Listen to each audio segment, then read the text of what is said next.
one of the essential elements to get this project of mine off the ground was a chance meeting with Creed Bratton. Um, I happen to work a lot with the Gibson Guitar Company, and they've got a showroom in an office space here in LA. And I went by there to see some new guitars. And when I walked in, Creed happened to be sitting there playing a guitar. So we met then. We had the same artist representation for Gibson, and so we got introduced, and we just started talking about life and about things. And a lot of people don't know. Everybody knows Creed Bratton these days from being on the show The Office, which even though it's off the air, it's probably more popular now than it was then. And it was really popular when it was on the air. But Creed is such a standout, unique person and a unique character. But he was also in a rock band called the Grassroots in the 60s and the 70s. So he was also a rock star. So Creed legitimately is a musician. He's not a guy that has a guitar and just, trying to add another quiver to his bow, his another bow to his quiver. He's got another talent.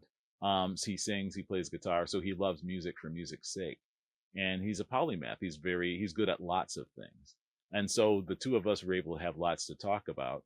And we just became buddies through meeting at Gibson. And then we started talking about something we really both liked, which was spoken word records. Like there was a great series by Ken Nordine called Word Jazz. And Creed and I started messing around with the idea of making music with him talking.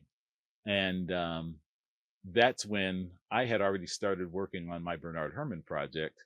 And I thought, you know what, this music is coming along, but it would be even cooler if I could take some of that Dark Side of the Moon, Theater of the Mind vibe and add voices to it that would say certain lines that people might remember from the movies.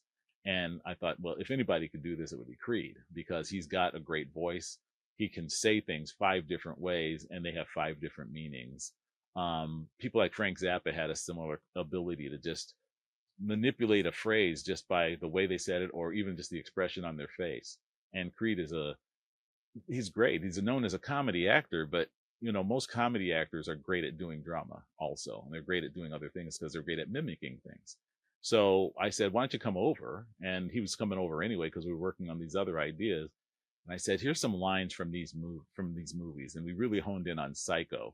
And I just said, just read them. So he got in front of a microphone and he read these lines that we had from the picture, and he said them a lot of different ways. And then I was able to then take that, edit them, find the phrasing that was really cool, and put it together. And one of the lines that he says, and it's one of my favorite lines from any movie, is when he says a boy's best friend is his mother. Now, when Norman Bates said it in Psycho, he goes, he's almost defensive because he's basically being asked, don't you have any friends?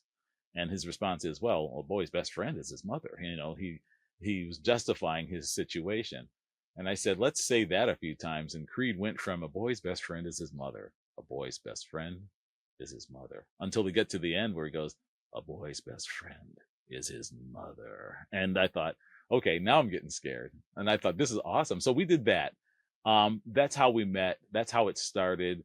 And our mutual love for creativity, for music, for spoken word, for jazz, for things like that, but also just for the great way you can manipulate sound. And Creed's a great actor. And then I had the idea, well, if we could make a video out of this piece, where Creed was both Norman and the mother, like Anthony Perkins did, but take it to a different level, that would be awesome. And I said, hey, Creed, I know you're probably going to say no, but you're a busy guy, but what if we made a video? And he said, that would be awesome. Let's do that.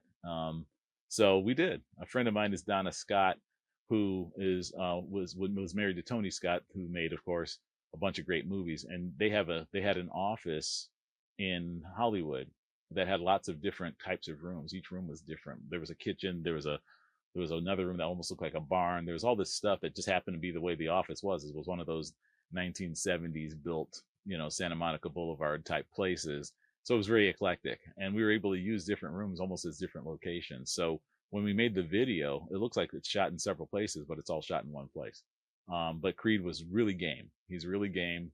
He's a great artist. He's a great actor. And I'm fortunate to say he's a great friend.